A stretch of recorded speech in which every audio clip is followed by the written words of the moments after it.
Bom, então continuando, nós vamos ver agora a classificação dos vírus. Como essa diversidade, assim é chamado, virosfera, como essa diversidade desses micro-organismos, elas são classificadas, quais são os critérios utilizados para definição das espécies em termos de nomenclatura e ao mesmo tempo para entender as relações que existem entre esses vírus. Então, quando nós analisamos aqui essa ilustração, nós podemos perceber que os vírus, na verdade, eles formam dois grandes grupos em termos de qual material genético eles têm como genoma. Então, nós temos os vírus dotados ou tendo como material genético o DNA e vírus tendo como material genético o RNA. Entretanto, a arquitetura genética dos vírus ela é de alta versatilidade. Por quê? Porque nós vamos ter vírus apresentando DNA constituído de filamento duplo, DNA constituído de um único filamento. Nós teremos vírus com DNA linear ou com DNA circular. Ou seja, as extremidades do DNA elas se encontram e formam um círculo. E isso se repete também para a molécula de RNA.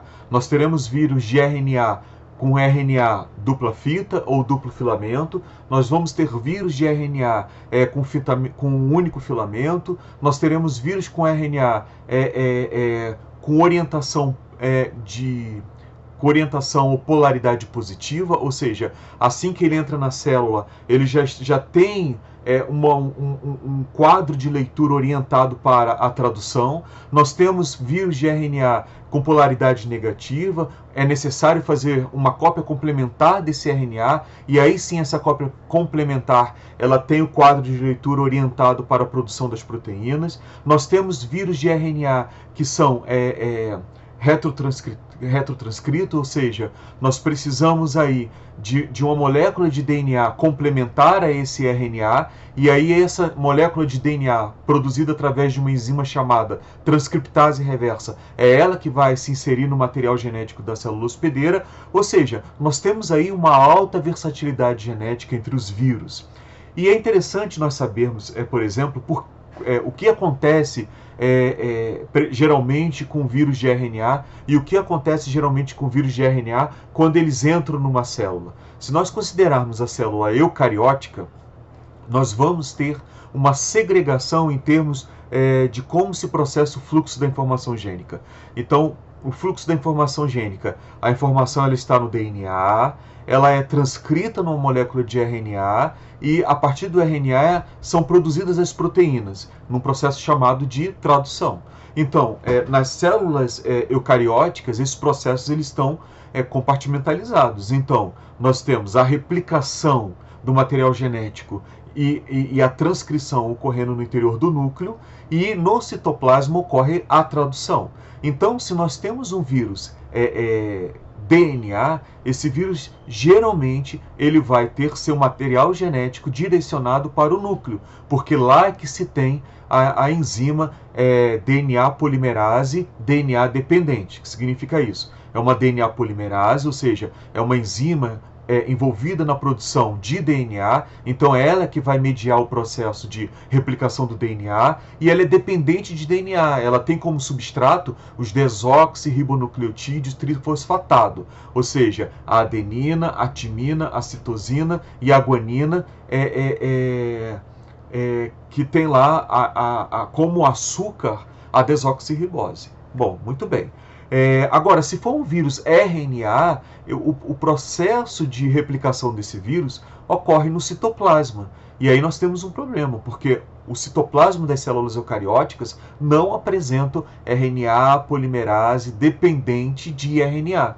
Então, nós temos que nós vamos verificar que esses vírus RNA que necessitam fazer cópias de RNA, eles vão geralmente ter um repertório enzimático mínimo. Então, assim que é introduzido o material genético, é introduzida essas proteínas que são específicas a esses vírus. E essas proteínas elas vão sintetizar RNA a partir do RNA. Então, nós temos aí uma grande subdivisão dos vírus. O vírus que vão ter como material genético RNA e vírus DNA.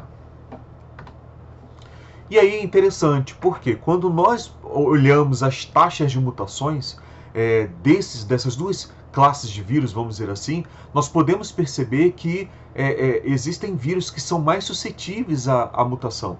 Então, nessa ilustração aqui, a gente percebe o seguinte: nós percebemos, por exemplo, que nós temos aqui o DNA dupla fita, nós temos aqui do DNA fita simples, nós temos os vírus que têm a transcriptase reversa. Então são vírus que quando forem, são os retrovírus, são chamados de retrovírus, quando eles introduzirem seu material genético na célula, esse RNA genômico ele vai ser produzido a partir dele uma molécula de DNA complementar, ou cDNA, e nós temos por fim, aqui ilustrado, os vírus RNA fita simples, certo? E quando nós olhamos aqui, nós temos aqui faixas de mutações que são introduzidas no genoma desses vírus a cada ciclo de replicação desse material genético. Ou seja, a cada ciclo é introduzido essa faixa de mutação. Aqui no caso nós vamos ter para cada 100 nucleotídeos inseridos na produção, na biossíntese do ácido nucleico em questão. Nós vamos ter um erro inserido, aqui um para cada 1000 nucleotídeos inseridos, um para cada 1 milhão de nucleotídeos inseridos, um para cada 1 bilhão e assim vai. Então perceba o seguinte, os vírus dotados de DNA dupla fita são os que menos inserem erros no seu genoma a cada ciclo de replicação. E isso tem uma explicação. Por quê? Porque o DNA é uma molécula bifilamentar. Se nós tivermos erros num dos filamentos, o outro filamento ele tem lá a orientação para ser corrigido aquele que é danificado. A gente sabe que os materiais genéticos eles são sintetizados e no caso do DNA as fitas elas estão pareadas umas às outras por uma especificidade complementar entre as bases nitrogenadas. Então se aqui eu tenho a base nitrogenada adenina, no outro filamento, na mesma posição, como base complementar eu vou ter a timina. Se aqui tem a guanina, aqui eu vou ter a citosina. Então imagina, por essa especificidade de ligamento complementar, quando o DNA, um dos filamentos está lesado, danificado, o outro filamento serve de orientação para a inserção correta do nucleotídeo que está naquela posição no outro filamento. Então, se aqui é adenina, aqui eu vou colocar a timina. Então, as taxas de erros, no caso dos vírus portadores de DNA, elas são menos frequentes. Mesmo porque no momento da replicação você também atende a essa alta especificidade. Agora, quando você olha para os vírus, por exemplo, RNA fita simples, se eu tiver algum dano ao longo da molécula de RNA, não existe um outro orientador, não existe outro filamento que sirva de molde para a inserção correta do nucleotídeo. Então, na verdade, aquele erro ele pode ser fixado. E ele, quando ele é fixado, se for alterado, por exemplo, se naquela posição é uma citosina e agora foi posto uma uracil ou uma adenina, houve uma mutação. A mensagem naquele contexto ela vai ser alterada. Lembrando que no processo de tradução nós temos lá a correspondência de 3 nucleotídeos para um aminoácido. E aí, se a gente altera um desses nucleotídeos, essa leitura, esse código, ele pode ser diferente. É preservado aí a questão da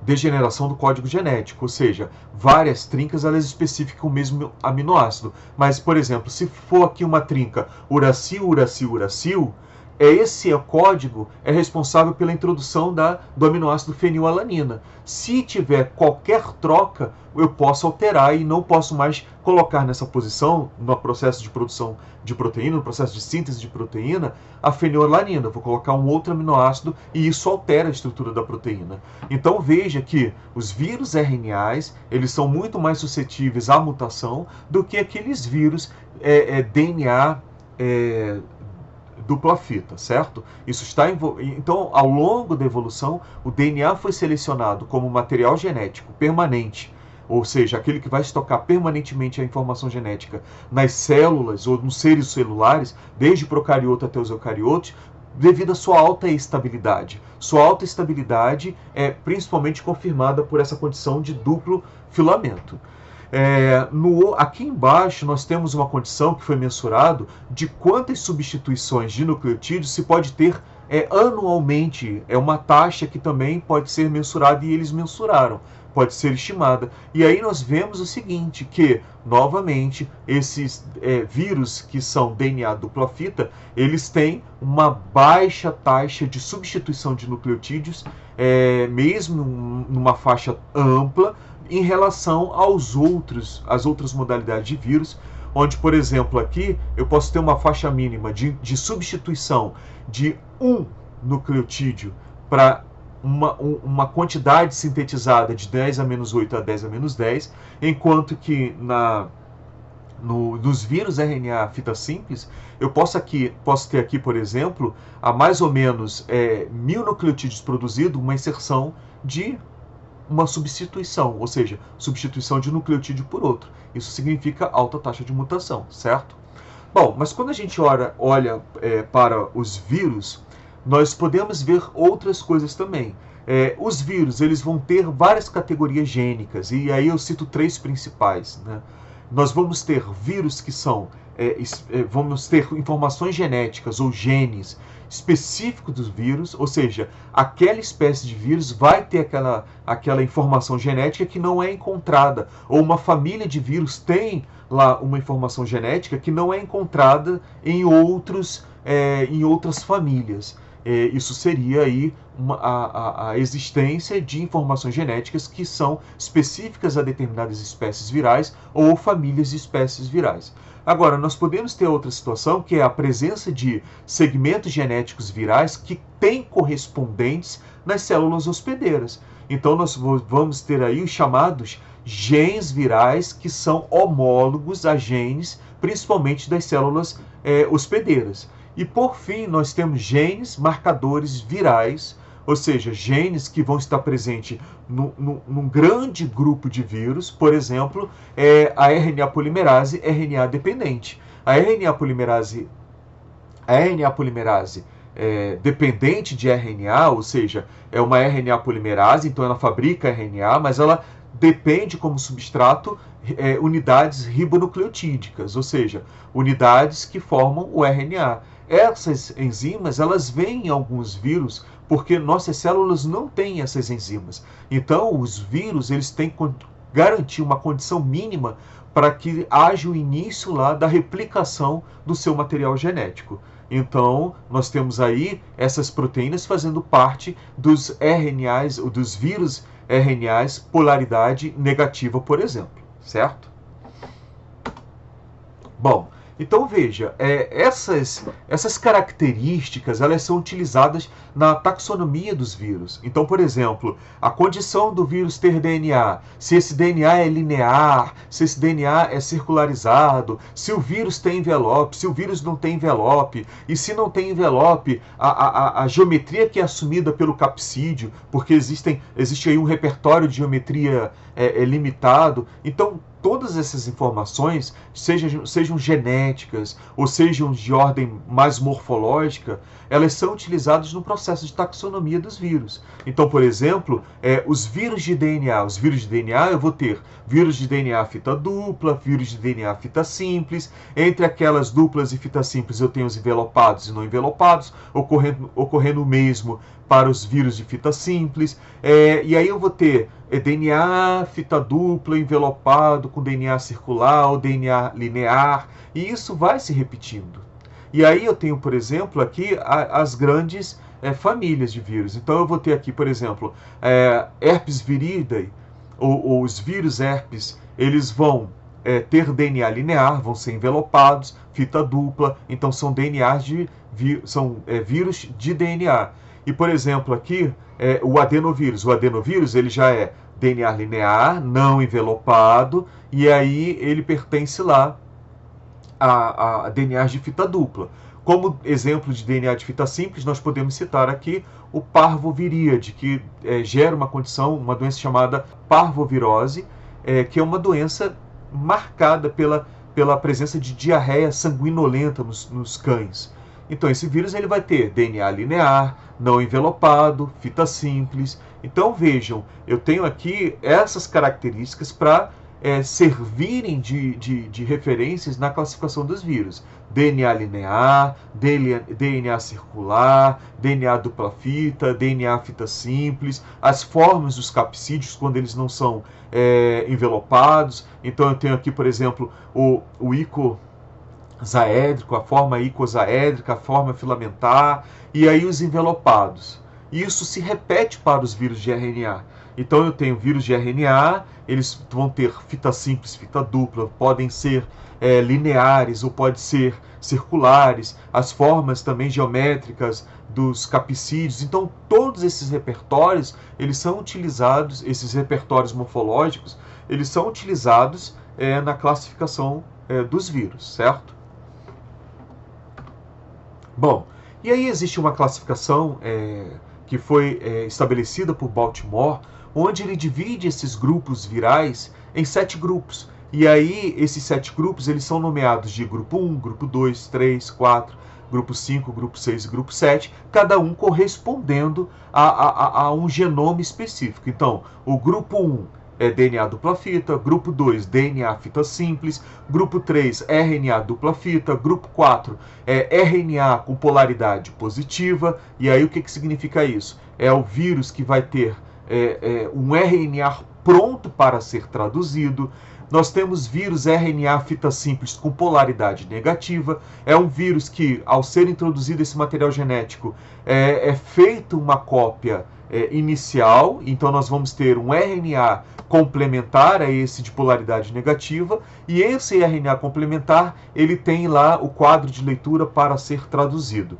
E nós vamos ter RNAs que têm polaridade positiva, mas eles são os retrovírus. Então ali nesse caso, eles vão acompanhado de uma enzima transcriptase reversa que vai converter esse filamento de RNA em uma molécula de DNA dupla fita. E cada um deles, óbvio, tem os seus exemplos. Classe 1, DNA dupla fita, nós vamos ter o adenovírus, os herpevírus. Nós temos o grupo classe 2, DNA fita simples, o parvovírus. Classe 3, RNA de fita dupla, os reovírus. E assim vai. O coronavírus, por exemplo, RNA filamento único com polaridade positiva, certo? E assim vai. Bom, então a gente pode avançar para a questão da reprodução viral. Por quê? Porque esses vírus, dependendo do material genético e da condição desse material genético, dupla fita, fita simples, polaridade positiva, polaridade negativa, se tem transcriptase reversa, eles vão seguir destinos de reprodutivos com algumas especificidades. Mas eu posso aqui entender que existe aí um roteiro geral de reprodução. Então esse roteiro geral de reprodução, ele tem como base a reprodução do bacteriófago.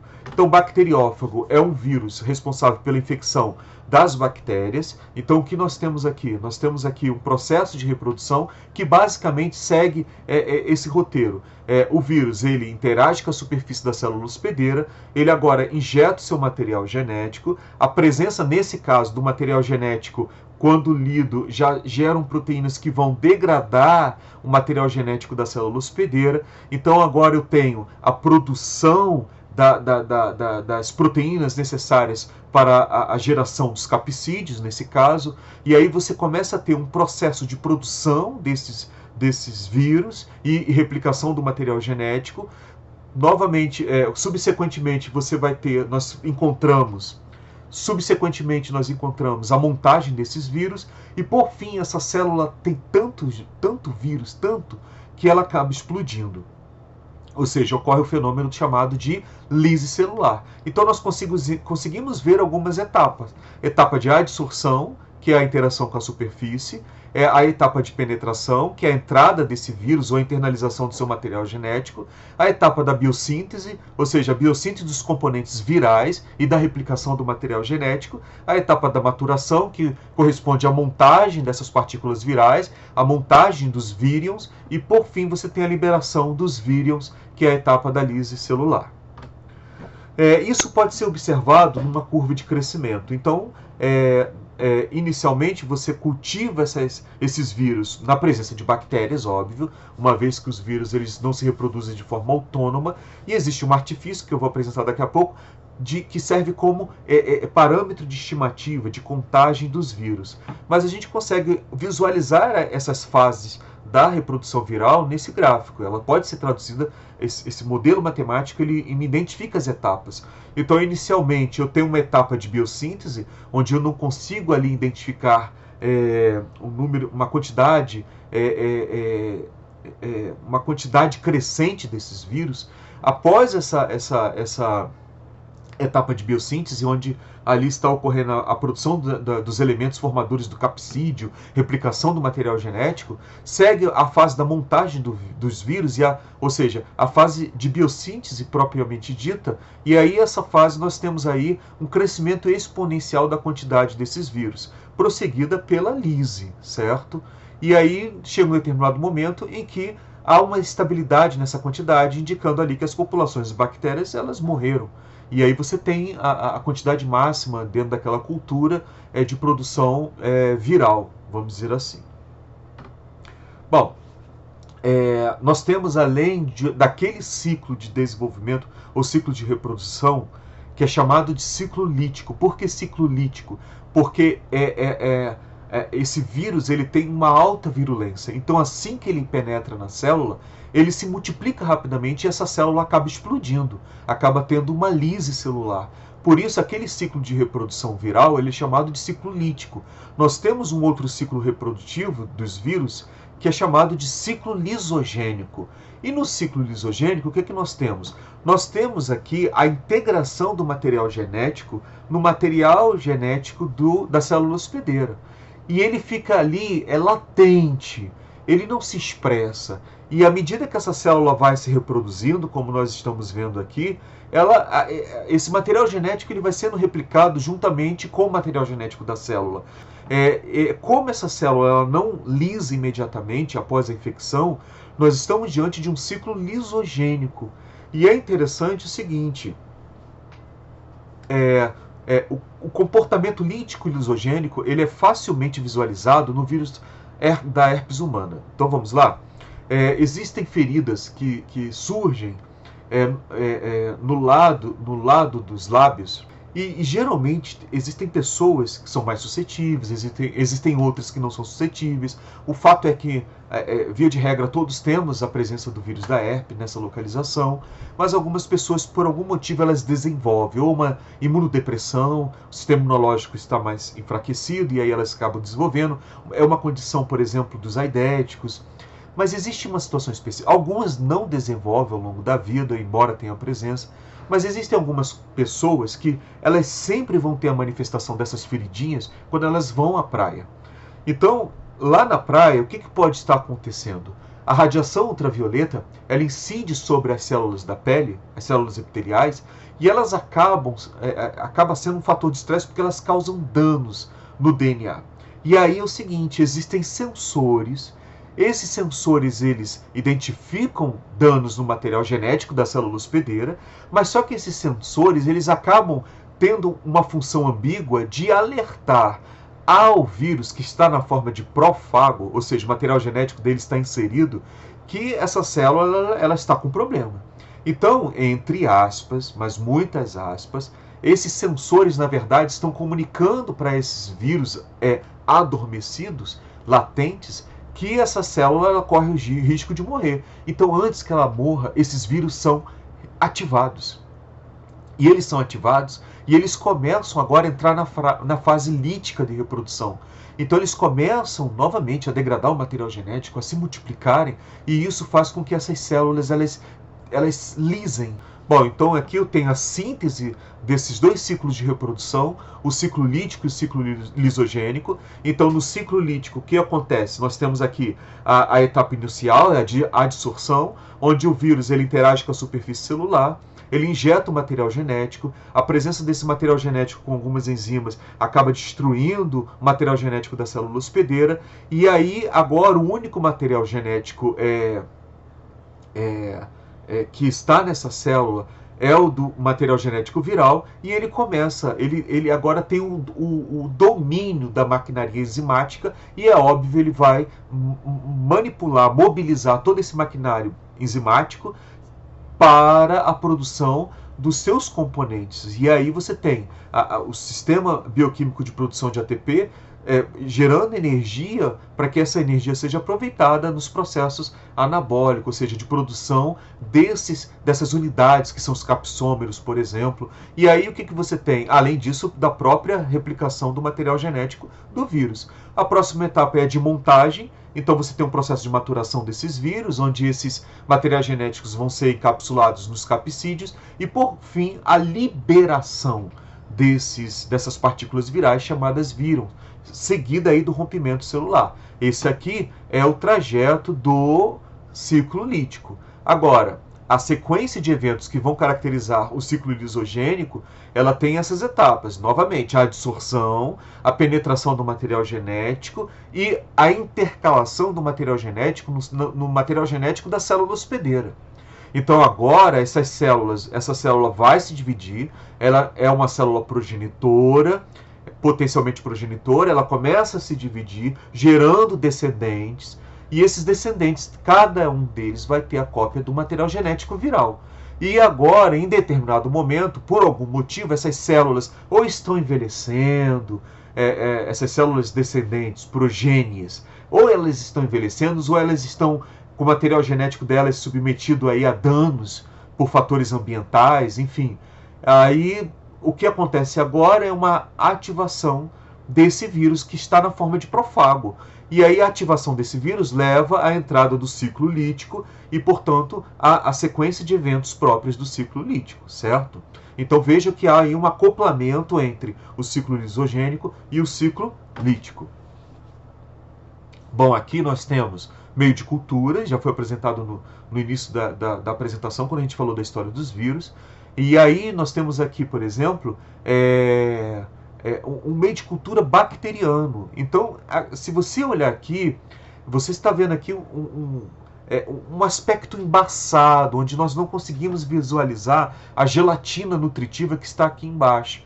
E aqui, essa bactéria, ela foi submetida ao meio de cultura juntamente com fagos, juntamente com vírions, certo? Ou seja, com bacteriófagos. E aí o que você percebe? Você percebe que essa cultura, ela tem várias presenças aqui desses buracos, vamos dizer assim, que são chamados de halos. E é justamente nesses halos onde ocorreu o ciclo lítico, ou seja, essas células aqui bacterianas, elas morreram. Por isso que eu tenho aqui um aspecto transparente e eu consigo ver a gelatina. E no outro eu tenho um aspecto borrado, presença de bactérias provavelmente com a presença do profago, ou seja, na condição lisogênica. Então é assim que se pode fazer o processo de contagem dos vírus nesse meio de cultura, através do número de halos que eu tenho, porque esses halos indicam a presença de ciclo lítico. E é interessante, o vírus responsável pelo ciclo lítico é um vírus denominado fago virulento. Uma classificação apenas como critério de que esse vírus, quando entra, ele rompe a célula. E aqueles vírus que eles não conseguem entrar na fase lítica, ou eles não entram na fase lítica, eles são chamados de vírus lisogênicos, tá? Ou vírus temperados. Então nós temos os vírus com virulentos e os temperados. Bom, então aqui é um GIF, então percebam aqui. Então no ciclo lítico nós temos a interação, a fase de adsorção, onde o vírus injeta o material genético, esse material genético destrói o material genético da célula hospedeira, começa a multiplicação, chega um determinado momento que essa célula explode, lise celular. Neste caso aqui, o que nós temos? A interação do vírus com a bactéria, a introdução do material genético, a inserção desse material genético no material genético da célula hospedeira, essa célula se divide e aí está dividindo também o material genético, porque cada descendente herda uma cópia desse material genético. Então veja que o vírus, na sua forma temperada, estimula o ciclo lisogênico, enquanto aquele que na forma virulenta, ele estimula a forma do ciclo lítico, embora haja em determinado momento a intersecção entre o ciclo lisogênico e o lítico, como a gente já viu anteriormente. Então agora a gente vai ver um pouco mais caracterizado essas fases. A fase da adsorção. A fase da adsorção compreende a interação das superfícies virais com as superfícies das células hospedeiras. Então nós temos aqui moléculas de adesão na superfície dos vírus e molécula de adesão na superfície dessas células hospedeiras. Quando essa interação ela é uma interação eficiente, é uma interação competente, vamos dizer assim, ou seja, há um encaixe perfeito, o que acontece? Acontece ali o primeiro critério necessário para a penetração desse vírus ou a inserção do material genético desse vírus no interior da célula. Então, uma condição primária para que um vírus infecte a célula é justamente a capacidade dele reconhecer moléculas na superfície da célula hospedeira. Então nós temos o vírus, quando ele reconhece e há essa interação, aí está preenchido um primeiro critério de infecção dessas células, certo? É interessante que os vírus envelopados, eles podem ser englobados. Então aqui nós temos as várias formas, várias modalidades de penetração desse vírus.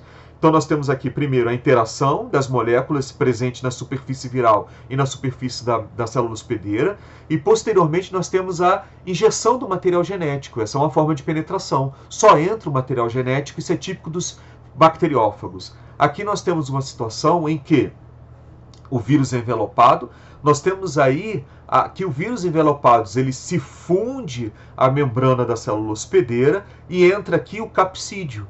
E o capsídeo, quando entra, esse capsídeo agora, ele precisa liberar o material genético.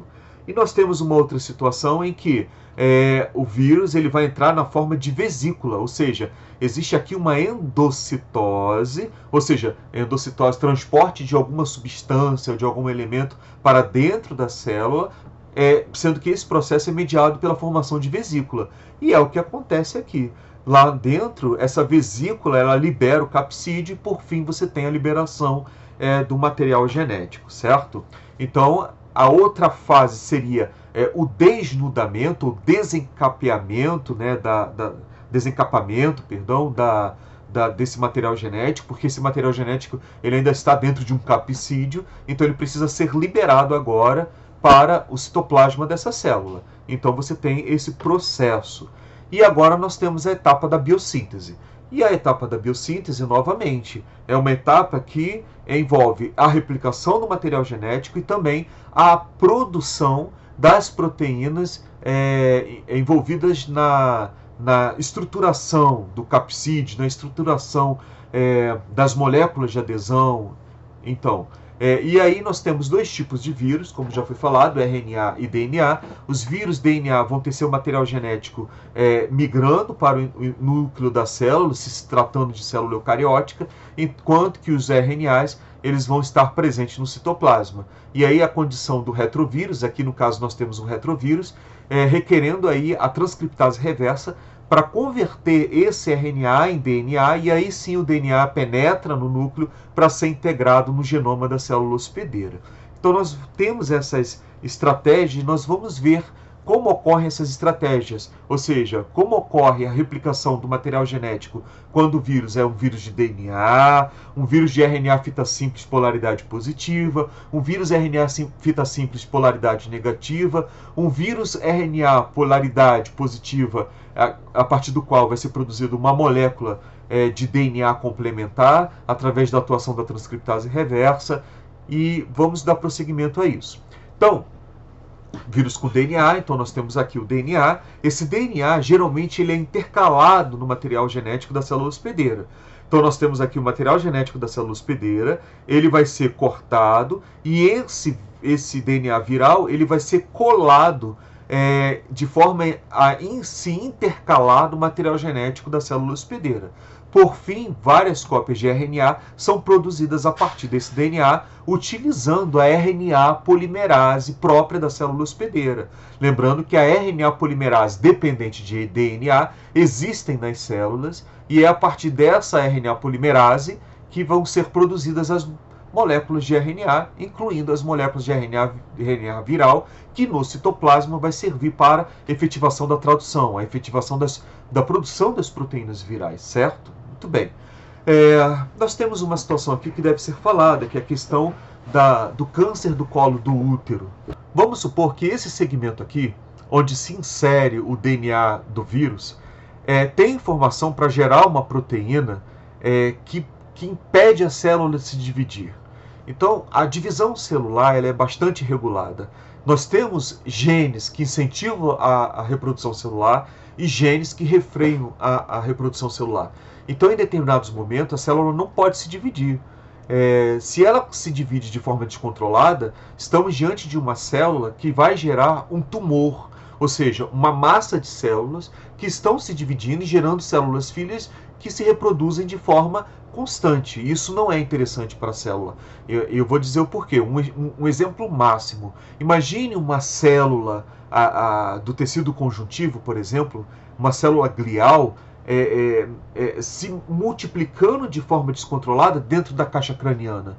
Ela começa a comprimir o cérebro. Então, nós temos aqui nos nossos organismos um controle na reprodução da célula. Só que quando o material genético do vírus ele se intercala no material genético da célula hospedeira, ele pode interromper essa informação desse gene responsável pela geração de uma proteína que para a reprodução celular. Quando ele rompe essa informação, essa proteína ela se torna inviável. A célula começa a se multiplicar. E aí você tem um descontrole reprodutivo. E o vírus está ali sendo reproduzido junto com essas células. Para ele é interessante, mas para o organismo não é. No caso do HPV, não é exatamente esse mecanismo que ocorre. O HPV ele tem proteínas que vão inibir aquelas que são refreadoras da reprodução celular.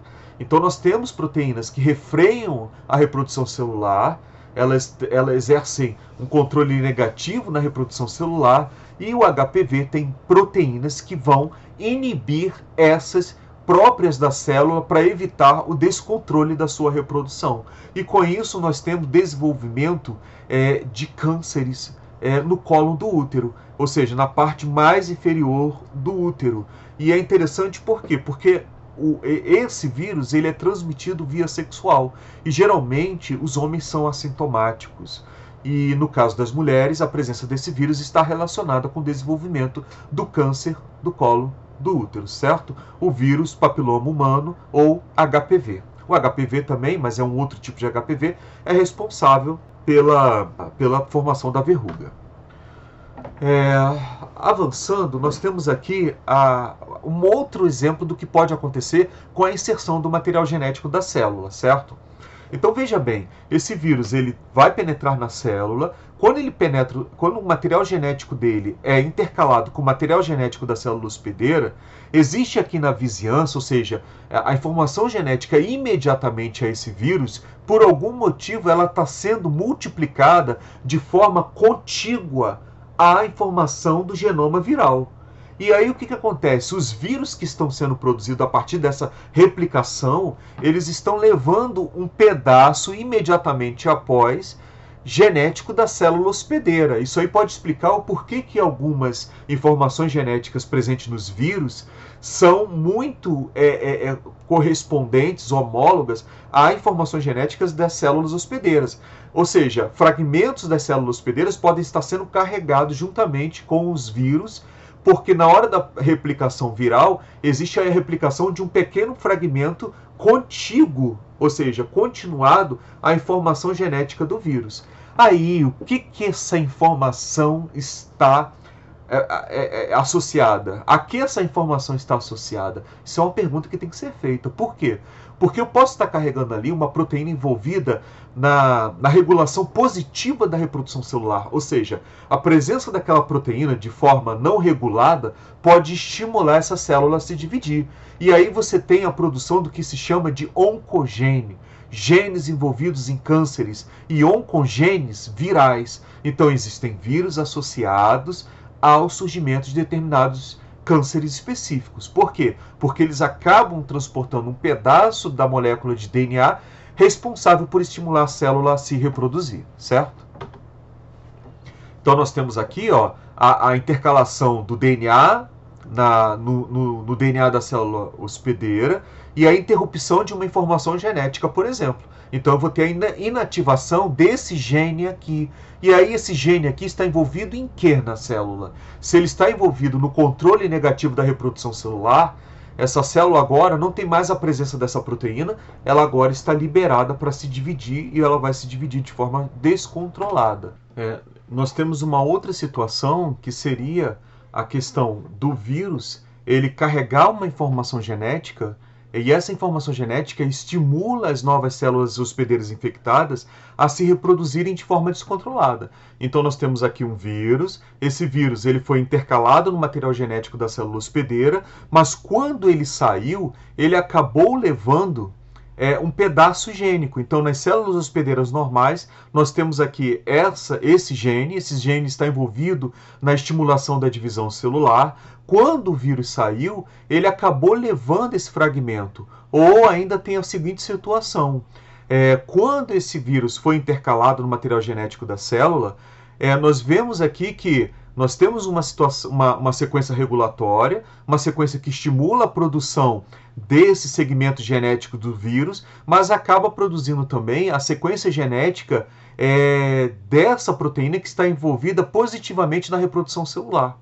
Então veja bem, pela presença dessa sequência regulatória, e aí a gente viu lá no ano passado que essa sequência regulatória é chamada de promotor, e o promotor é interessante porque a RNA polimerase ela colide com o DNA, mas eu tenho aí um DNA que é uma molécula gigante e que poucas sequências são transcritas quando eu considero o DNA como um todo.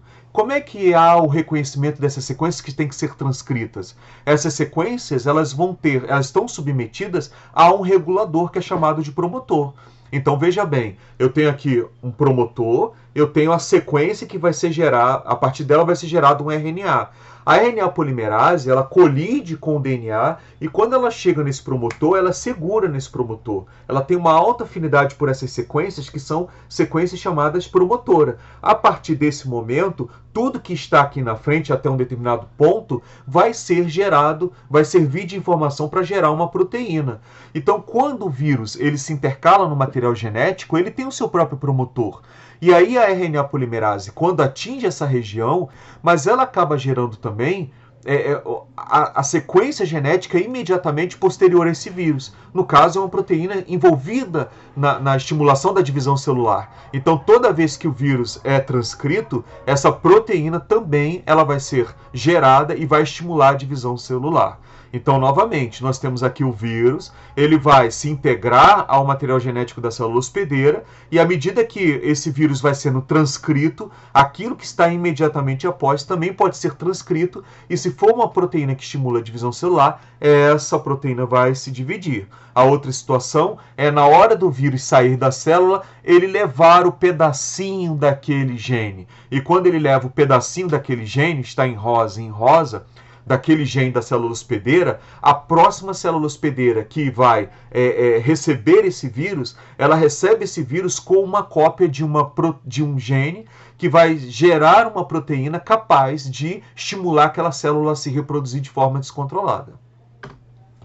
Bom, nós temos vírus de RNA, o primeiro vírus vai ser com polaridade positiva ou com sentido positivo. Então, como é que se dá a replicação desses vírus ou o processo de replicação? O material genético do vírus ele é introduzido, certo? E assim que ele é introduzido, ele pode ser lido. Ou seja, eu tenho aqui um quadro de leitura já competente para gerar as proteínas virais. Lembrando que o quadro de leitura, se nós recordarmos o processo de tradução, a maquinaria de tradução que compreende os ribossomos e alguns fatores iniciais da tradução, eles vão procurar a primeira trinca A, U, G, e a partir daí essa informação no RNA é lido de 3 em 3 nucleotídeos até os códons de terminação da tradução. Então percebam aqui que esse RNA, polaridade positiva, ele já está pronto para ser lido. E aí eu tenho agora a tradução, e a tradução continua. Algumas proteínas são geradas e uma dessas proteínas vai converter essa sequência numa sequência de polaridade negativa. O que significa isso? Ela vai sintetizar uma molécula de RNA a partir desta aqui inicial, e essa molécula de RNA vai servir de molde para a geração de outras moléculas de DNA. Então imagine o seguinte, se aqui for CCC, essa aqui vai se iniciar com GGG, e no momento que ela for novamente replicada, vai iniciar de novo CCC. Então, na verdade, existe aqui um artifício de replicação onde eu tenho que produzir uma molécula de RNA com polaridade negativa intermediária, e essa molécula de RNA com polaridade negativa intermediária, ela serve de molde para gerar a RNA fita simples com polaridade positiva, que é o genoma desses vírus. Então vejam aqui o seguinte, eu tenho a molécula de RNA polaridade positiva, eu tenho aqui a produção inicial de proteínas, porque ela pode ser lida logo de pronto, assim que entra na célula. O quadro de leitura da tradução ele já está apropriadamente definido, e um dos produtos proteicos dessa tradução é uma RNA polimerase dependente de RNA. E o que essa RNA polimerase dependente de RNA vai fazer? Ela vai sintetizar moléculas de RNA a partir do genoma que entrou na célula, que está prontamente disponível.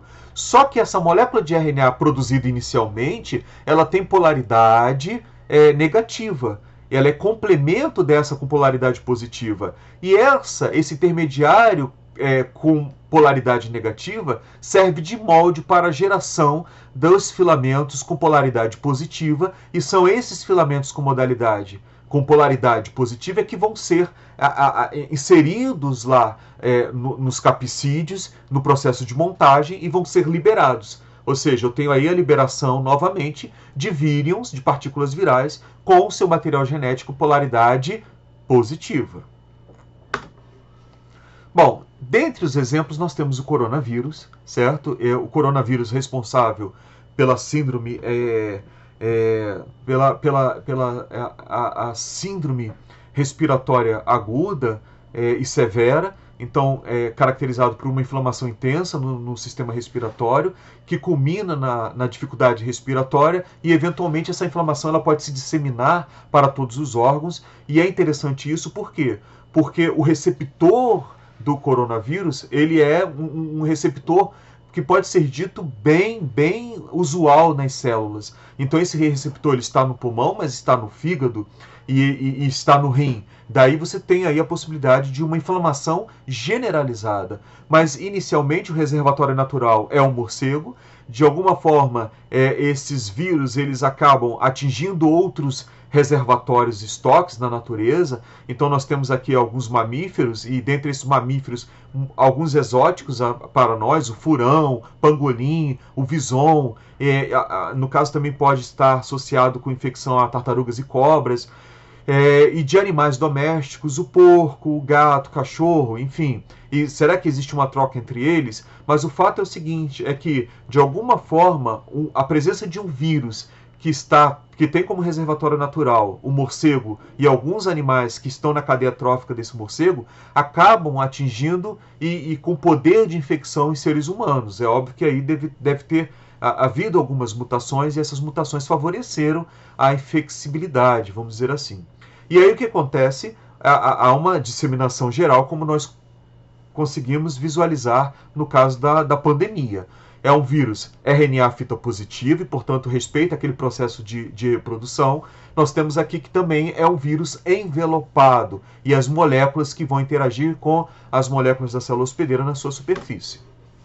Então aqui nós temos o vírus, ele é um RNA positivo, um RNA com polaridade positiva, ele acaba interagindo com moléculas de adesão na superfície da célula e sendo internalizado. E aí sofre aquele processo de produção dos componentes virais, das proteínas virais. Esse RNA fita simples, ele é criado a partir dele pela RNA polimerase dependente de RNA em azul, uma outra molécula de RNA com polaridade negativa. Essa de polaridade negativa volta a produzir as moléculas de RNA polaridade positiva, e com isso você tem a montagem do vírus e a saída desse vírus. E aí esse vírus ele pode ser transmitido através de espirros, enfim, eles podem sair através da via respiratória e contaminar outras pessoas. E nós temos aqui os órgãos geralmente acometidos por esse vírus, indicando que esses receptores eles estão nas células desse órgão. Com muita atenção para a questão da infecção pulmonar, por desenvolvimento de um processo inflamatório intenso que fica descontrolado, e com isso o sujeito ele acaba não tendo a capacidade de respirar e acaba morrendo por isso. Novamente, pelo fato de ser um vírus envelopado, a lavagem com água e detergente ou sabão e álcool em gel acaba destruindo esse envelope viral, e aí esse envelope viral que tem as moléculas de adesão, isso é suficiente para que esse vírus ele seja neutralizado, seja ineficiente no processo de transmissibilidade.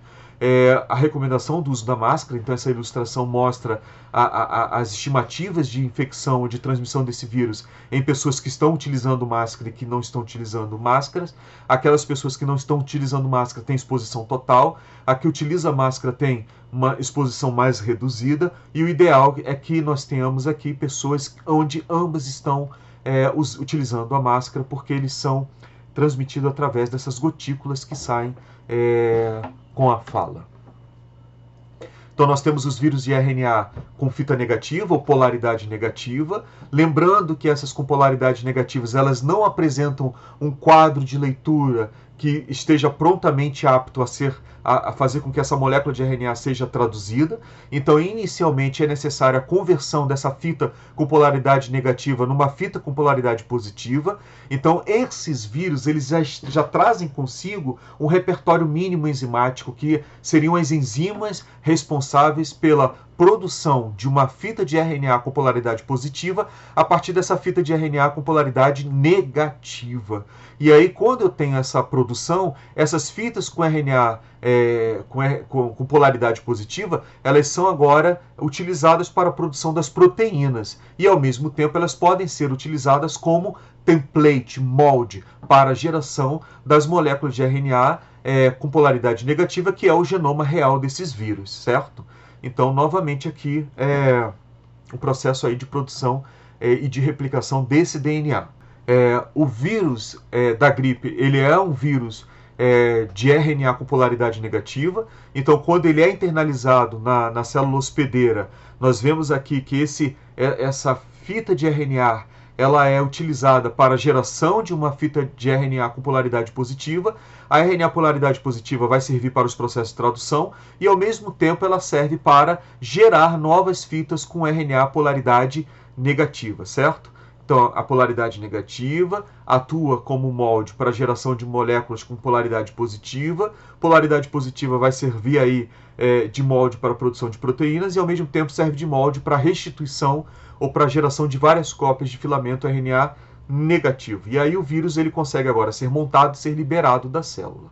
Bom, nós temos aqui na superfície virais espículas, e essas espículas são essas proteínas envolvidas ou no processo de adesão celular ou no processo de liberação desses vírus da célula. Então nós temos aí a hemaglutinina e a neuraminidase. A hemaglutinina seriam proteínas mais escuras, bolinhas mais escuras, envolvidas na adesão celular.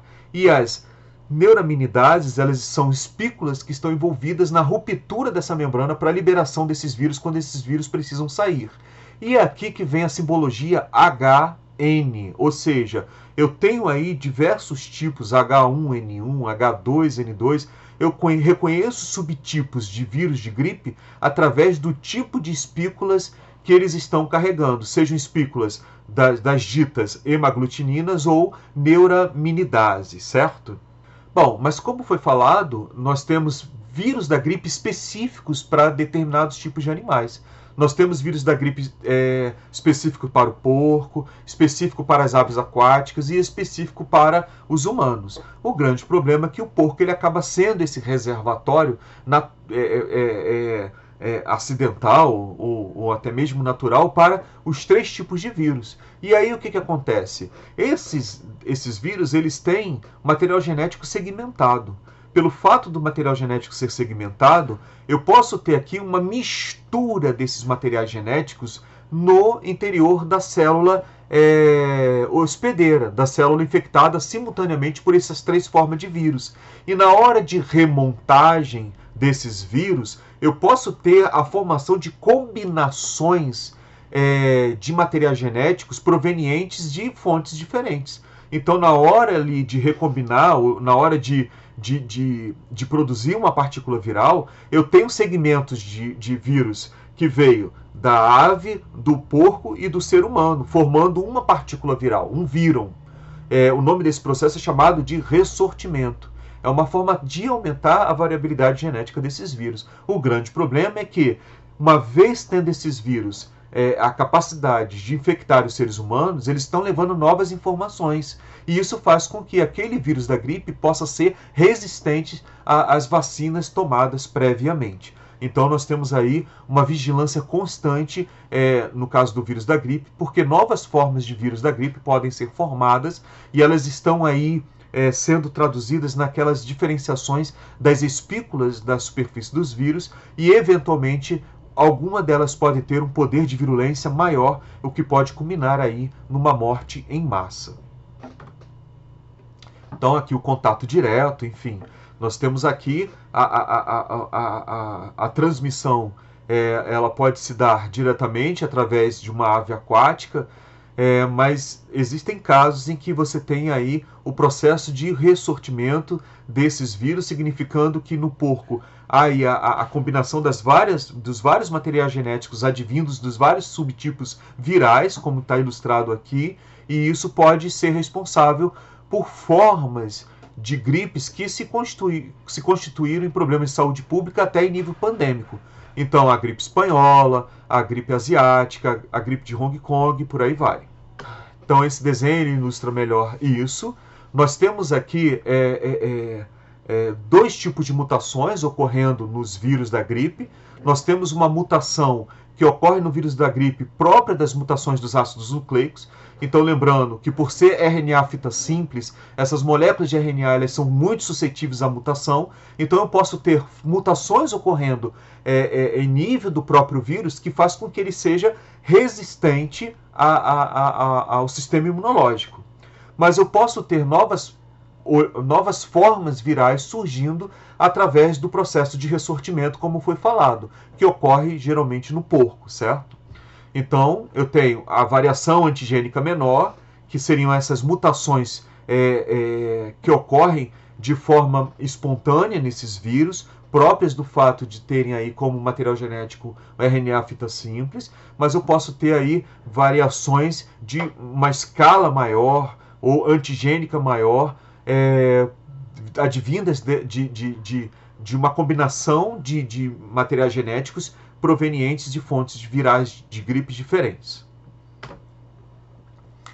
E nós temos aqui, por fim, o retrovírus. Retrovírus, como exemplo máximo, nós temos o HIV. Então, o HIV é um retrovírus. A especificidade que eles têm no processo de reprodução é a conversão dessa molécula de RNA numa molécula de DNA complementar, ou cDNA, e para isso eles trazem no seu repertório mínimo enzimático uma enzima chamada transcriptase reversa. Então, assim que é produzido esse DNA dupla fita complementar, ele vai ser inserido no material genômico da célula hospedeira. E aí ele é ingerido e aí passa a ser lido e a partir dele são produzidas as partículas que vão formar esse vírus. Então nós temos aqui o HIV responsável pela síndrome da imunodeficiência adquirida, ou seja, é um processo de comprometimento do sistema imunológico que é adquirido durante a vida pela presença desse vírus. E isso por quê? Porque esse vírus ele vai atacar justamente, entre aspas, o xerife do sistema imunológico, ou seja, as células CD4. Então nós temos aí o sistema imunológico, de forma bem breve, é um sistema que tem uma certa hierarquia, e nós temos aí generais, que seriam as células CD4, e essas células são responsáveis por sinalizar quimicamente outras células que estão no seu comando para combater os agentes patogênicos que são estranhos, ou seja, que invadiram o organismo. Então, por exemplo, inicialmente nós temos aí o macrófago, que é uma célula que fagocita, ela fagocita eventualmente células infectadas e vai apresentar pedaços do que ele digeriu para essa célula CD4, que é o xerife do sistema imunológico. E essa célula CD4, ela agora lê e ela envia comandos para que se criem defesas, mecanismos de defesa, pode ser anticorpo, pode ser uma célula agora capaz de reconhecer aquelas infectadas por esse vírus, e aí esse comando ele é necessário. Só que o HIV ele destrói justamente essa célula. Então, ao longo da infecção, você tem uma redução dos linfócitos CD4 e, com isso, uma suscetibilidade progressivamente maior a qualquer tipo de patógeno. E aí você vê o surgimento de sintomas associados ao que a gente chama de doenças oportunistas. E alguns cânceres relacionados, por exemplo, cânceres musculares, sarcoma, eles são muito presentes nos aidéticos porque eles conseguem escapar do sistema imunológico, que está comprometido. Então vejo aí a AIDS como um problema de saúde pública endêmico. Então nós temos países aqui com tonalidades cada vez mais escuras de vermelho, indicando que são países onde a AIDS ela é persistente, disseminada na população. Então nós temos aqui os países africanos com maior frequência de disseminação da AIDS, e é uma doença transmitida via sexual. Então, é uma doença que pode ser prevenida com o uso de preservativos, com controle dos estoques de sangue, e esse vírus é um vírus envelopado que apresenta como material genético RNA, e esse RNA ele precisa ser transformado em uma molécula de DNA fita dupla para ser incorporado no material genético da célula hospedeira. Então aqui é um resumo do que acontece com o sistema imunológico. Então, rapidamente, nós temos aqui o macrófago. O macrófago seria, entre aspas, o lixeiro, né, o gari do sistema imunológico. Então ele está lá nos tecidos e ele está fagocitando células envelhecidas, células que morreram, células aí eventualmente infectadas, bactérias presentes nesses locais, outros micro-organismos como protozoários. E aí ele vai digerir. E existe um mecanismo natural nessas células de apresentação de pedaços das proteínas que eles digeriram na superfície. E ele vai apresentar para quem? Ele vai apresentar para a célula CD4. Então, essa célula central é a célula CD4, o xerife do sistema imunológico. E aí, ela com essa informação, ela estimula outros tipos celulares a produzirem ou anticorpos. Então nós vamos ter aqui o linfócito B sendo responsável pela produção de anticorpos, uma vez apresentado esse pedaço de proteína, e esses anticorpos eles vão agora identificar a presença desses vírus quando eles estão na corrente sanguínea e vão neutralizar esses vírus, ou a célula CD4 vai estimular a célula que seriam as células T assassinas, ou CD8, e essas células T assassinas, elas têm um mecanismo de rastreamento de outras células, então ela vai rastreando as outras superfícies celulares, e eventualmente, se elas identificarem a presença de um pedaço de proteína que não corresponde ao organismo e é própria daquela que ela está sensibilizada a detectar, no caso o vírus HIV, ela vai estimular a destruição dessas células que estão infectadas. Então nós temos um sistema imunológico que ele tem estratégias para destruição dos patógenos, destruição dos micro-organismos que procuram se multiplicar no nosso organismo. Existem duas estratégias principais. A estratégia que utiliza a neutralização desses micro-organismos quando eles estão fora da célula, e aí vai se utilizar o anticorpo. Quem fabrica o anticorpo são as células, os linfócitos B.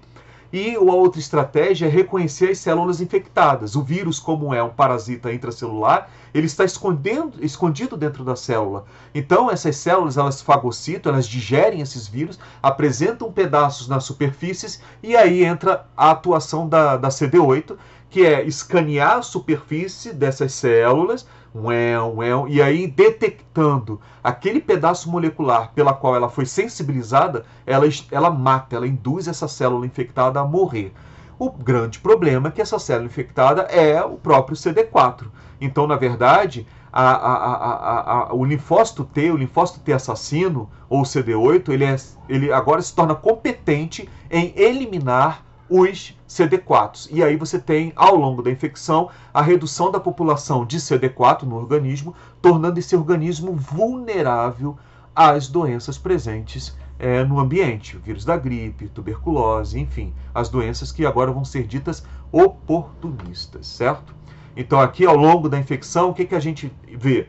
A gente vê uma depressão, isso pode durar 10 anos, uma depressão da quantidade de CD4, e ao mesmo tempo um aumento. Inicialmente eu tenho um pico da reprodução do HIV, e posteriormente eu vou ter lá uma estabilidade que culmina finalmente na multiplicação desses vírus e na morte desse indivíduo.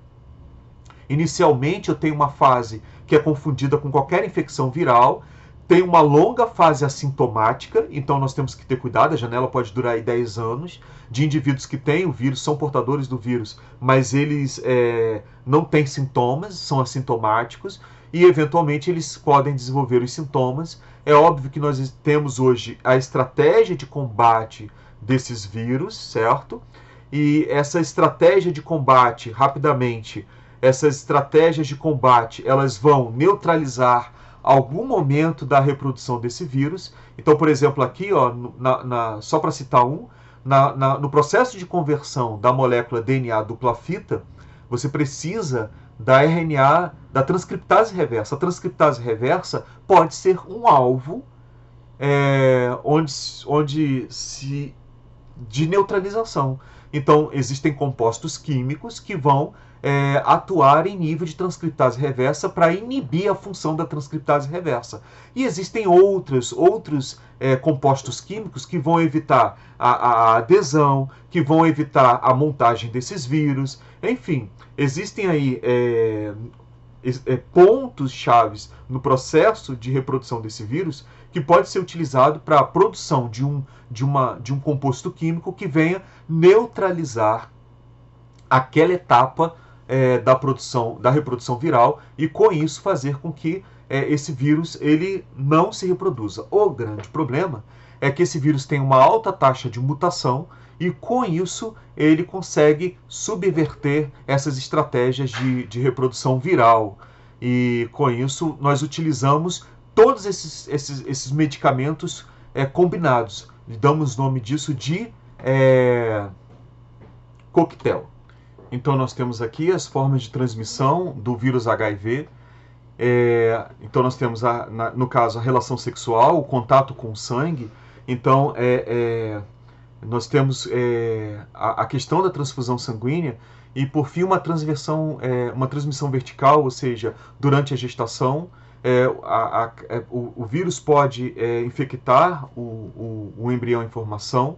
Durante o trabalho de parto, pode-se entrar em contato com o vírus através do sangue próprio lá do processo de parto, e durante o aleitamento. A carga viral pode ser tão intensa que o vírus pode estar presente no leite materno, e com isso a criança pode adquirir o vírus. E nós temos aqui na transfusão sanguínea, na questão sanguínea, a presença aí de tatuagem, ou seja, instrumentos utilizados em procedimentos de tatuagem, procedimentos de manicure e pedicure, que não são esterilizados, e porventura, numa pessoa anterior, pode ter entrado em contato com o sangue, e ali a presença do vírus. E na hora da manipulação com o novo cliente, vamos dizer assim, você tem um novo acidente que coloca em contato com o sangue que estava nessa instrumentação, e esse vírus pode ser transmitido dessa forma também. Então aí a importância do controle de sangue nos processos de transfusão sanguínea. Então existem aí triagens, onde se vai verificar a presença do vírus nesse sangue, e aí constatando que não há a presença do vírus, esses sangues estão qualificados para serem utilizados nos processos de transfusão, e a esterilização desses materiais de procedimentos de tatuagem, de cirurgia, ou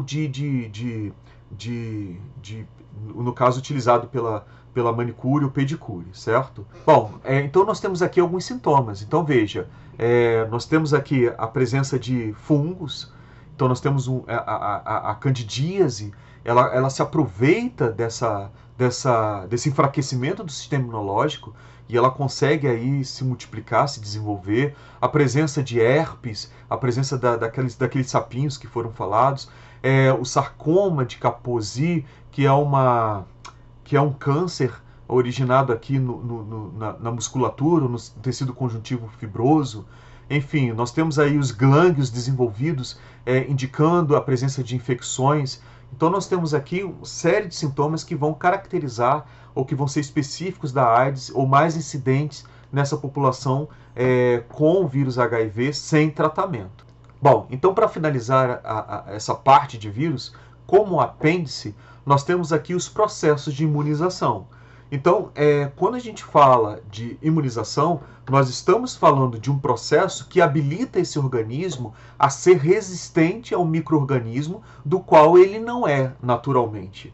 Então, nós estamos aí no ambiente, existem vários organismos que sobrevivem a custas de hospedeiros e eventualmente, nós estamos expostos e eles são competentes para nos parasitar.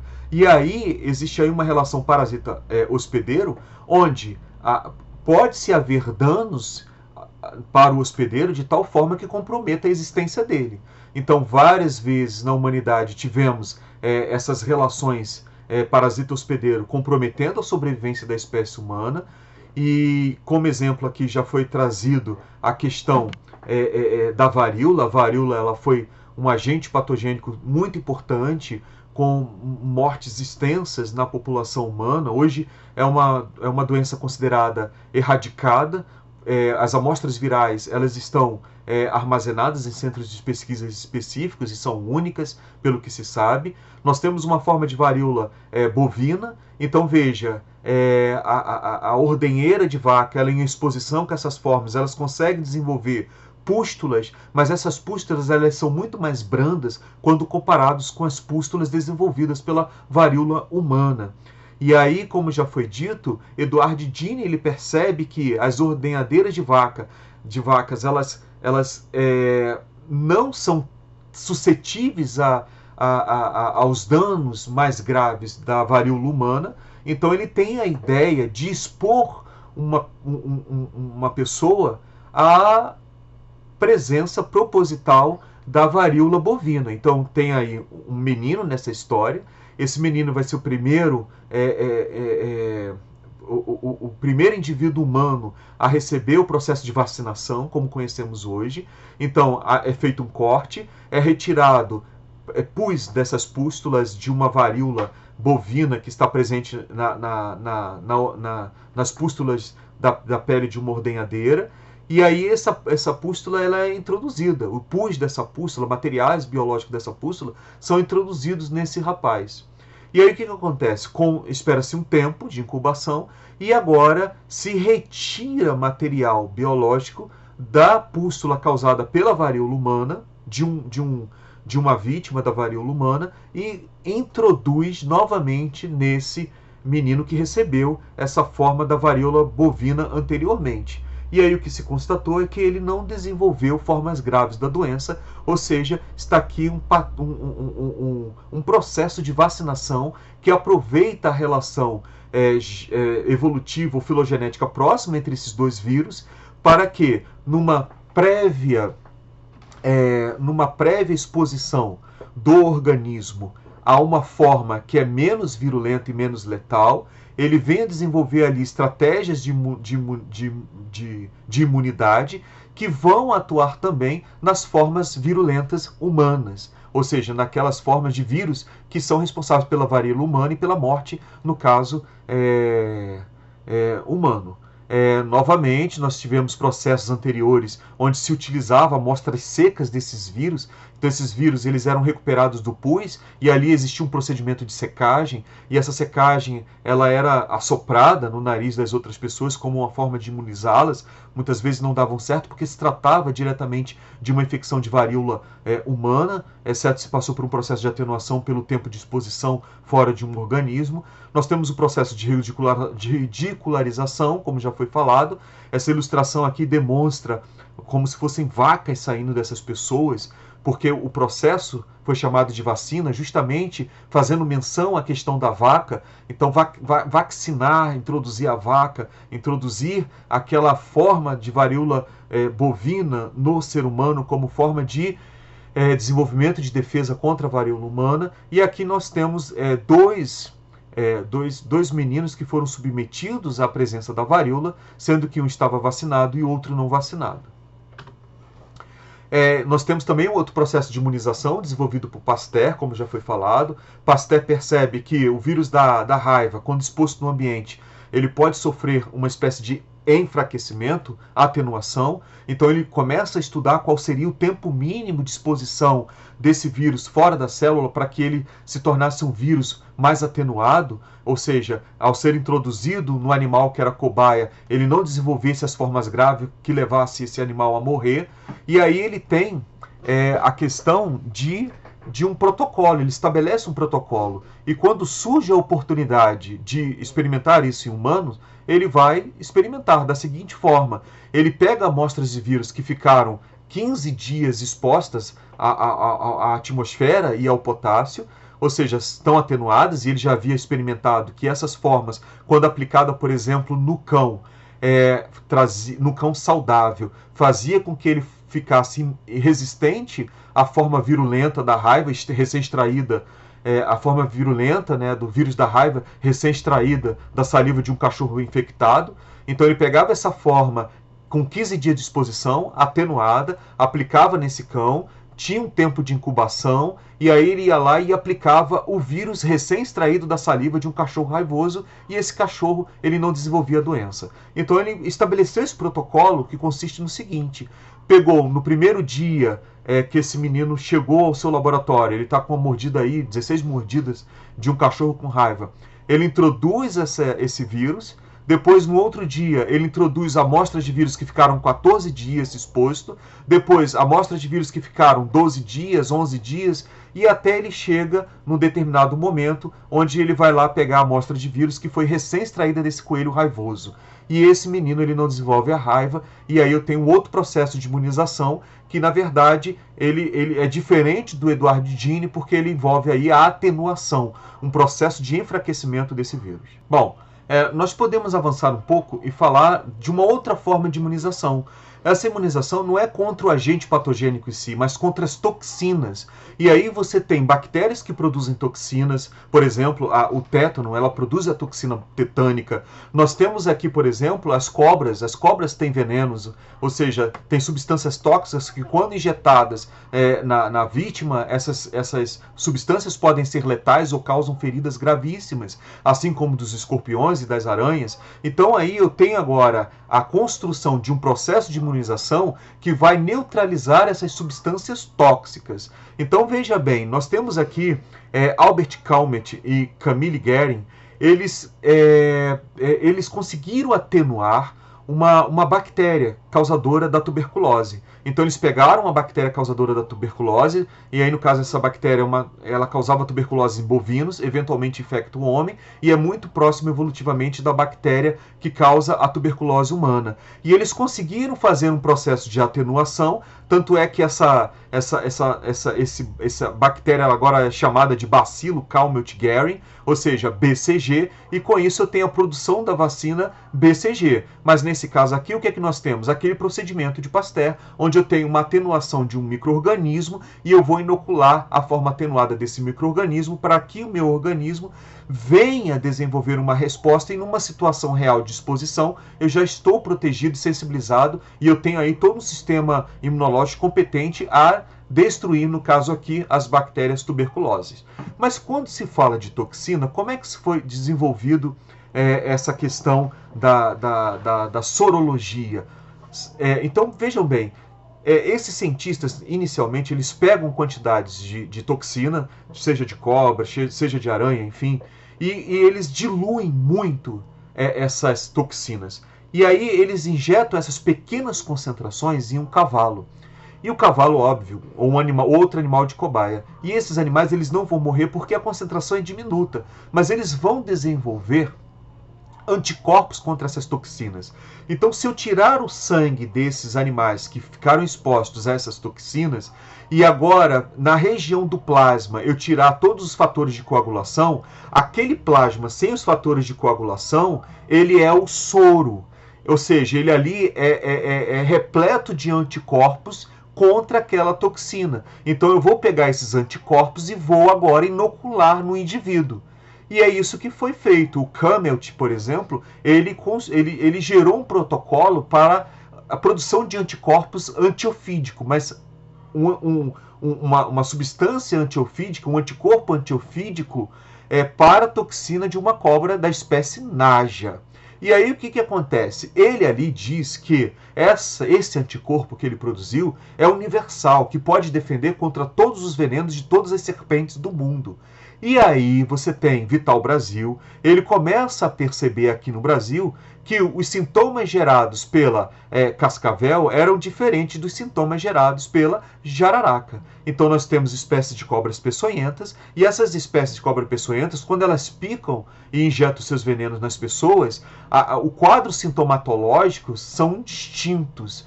E aí, com isso, ele imaginou que essas toxinas elas eram diferentes, porque elas tinham ali mecanismo de atuação no organismo que geravam sintomas diferentes. E aí ele consegue desenvolver soros específicos para os venenos dessas cobras. Por quê? Se eu colocar esse soro contra a Naja, não vai funcionar na pessoa que foi mordida pela jararaca e ao mesmo tempo pela cascavel. Então, Vital Brasil introduz uma noção de que cada serpente com o seu veneno tem que se ter um protocolo específico em termos de produção de anticorpo necessário para neutralizar aquele tipo de veneno, aquele tipo de peçonha que é específico àquela espécie.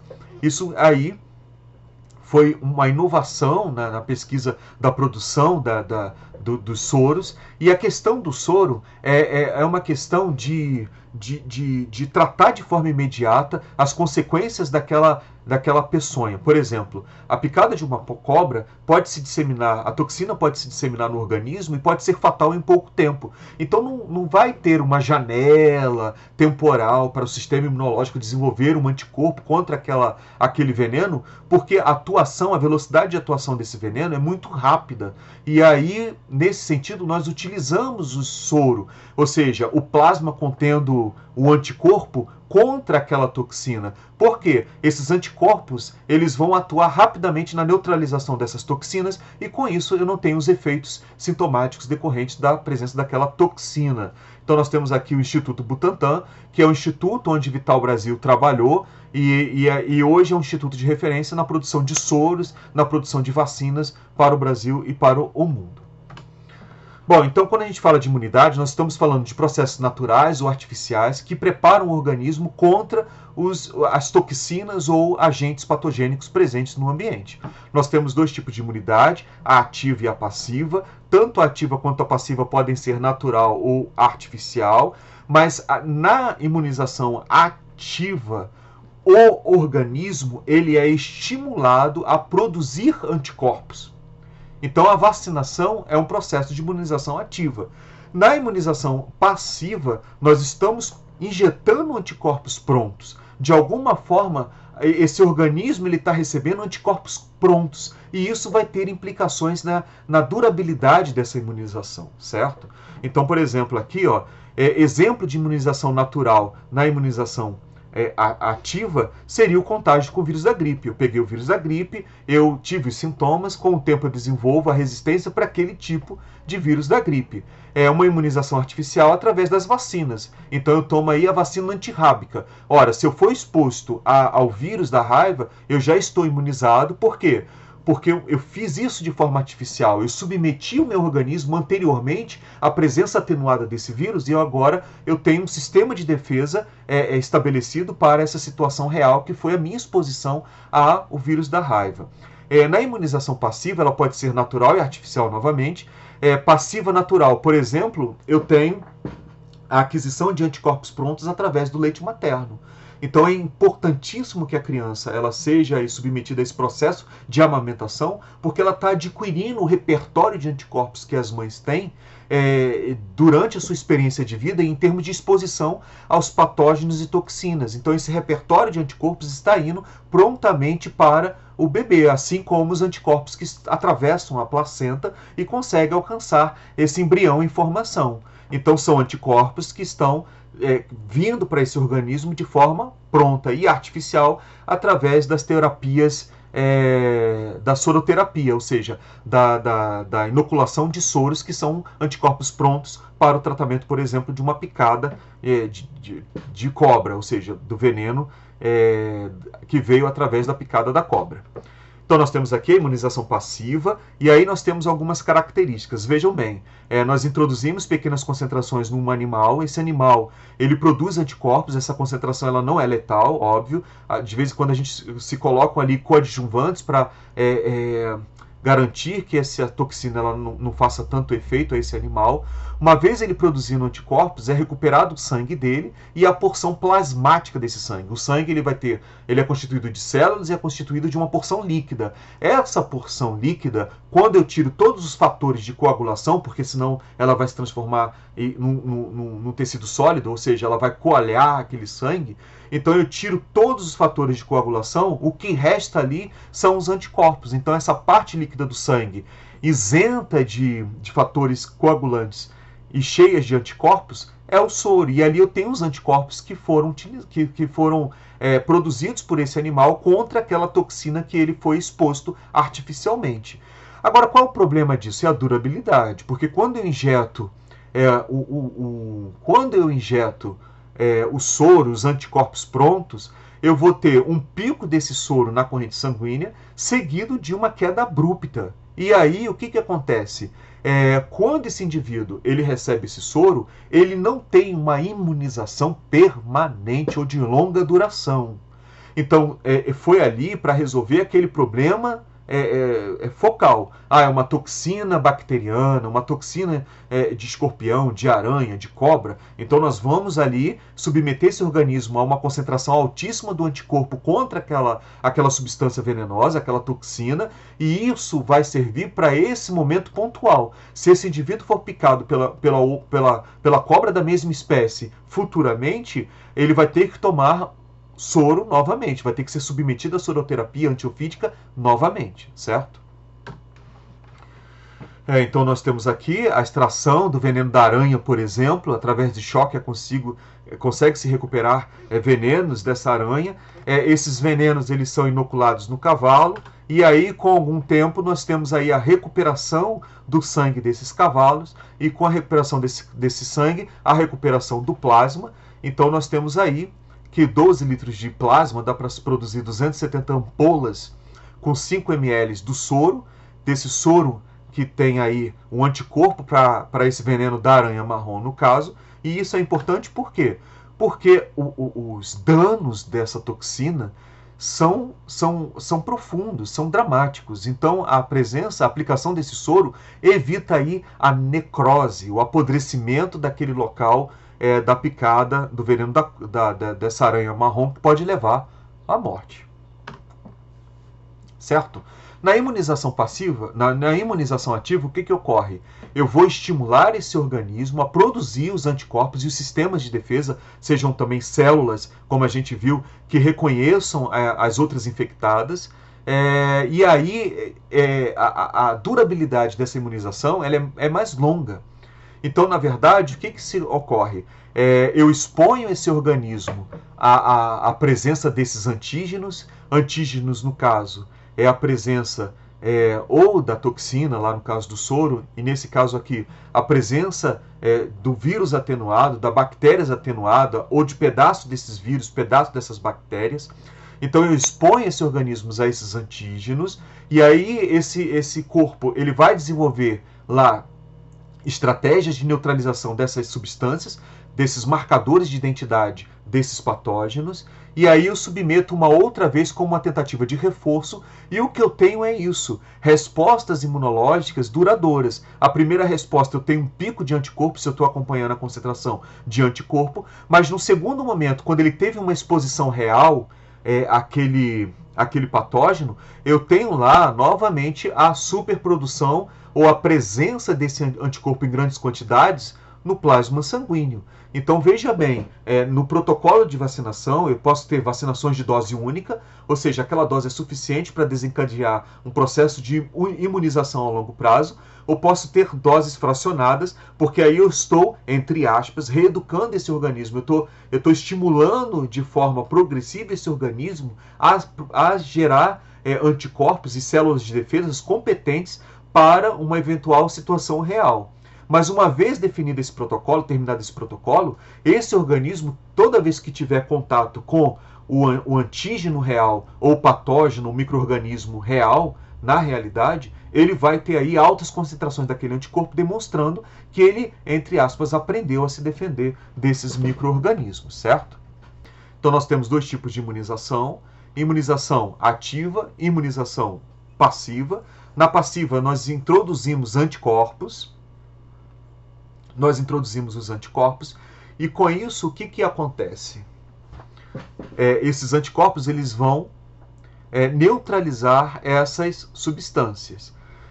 Só que esse indivíduo ele fica suscetível a uma nova infecção. Por quê? Porque não tem a memória. Não tem aí a fabricação de um repertório de células de memória. O sistema imunológico ele tem lá, no seu desenvolvimento de resposta, desenvolvimento de células que vão ficar em estágios latentes, são as células de memória, que quando tiver a exposição da infecção real, elas vão ser ativadas para combater aquele patógeno. E na imunização ativa, nós temos lá a introdução do micro-organismo atenuado. Esse tempo de incubação é necessário para que o sistema imunológico desenvolva as respostas. Então agora ele é competente para combater esses micro-organismos. Numa infecção real, ele consegue se defender. E aí esse tipo de resposta imunológica é altamente específica e tem a geração de células de memória, certo?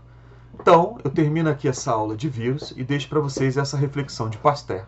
Sejam quais forem os resultados, com êxito ou não, o importante é que no final cada um possa dizer: fiz o que pude. Integridade. Ou seja, a minha parte eu tenho que fazer. Sou responsável pelos resultados também da minha vida. Eu sou um corresponsável pelos resultados que eu obtenho na minha vida, principalmente quando as condições são dadas, certo? Obrigado por essa aula.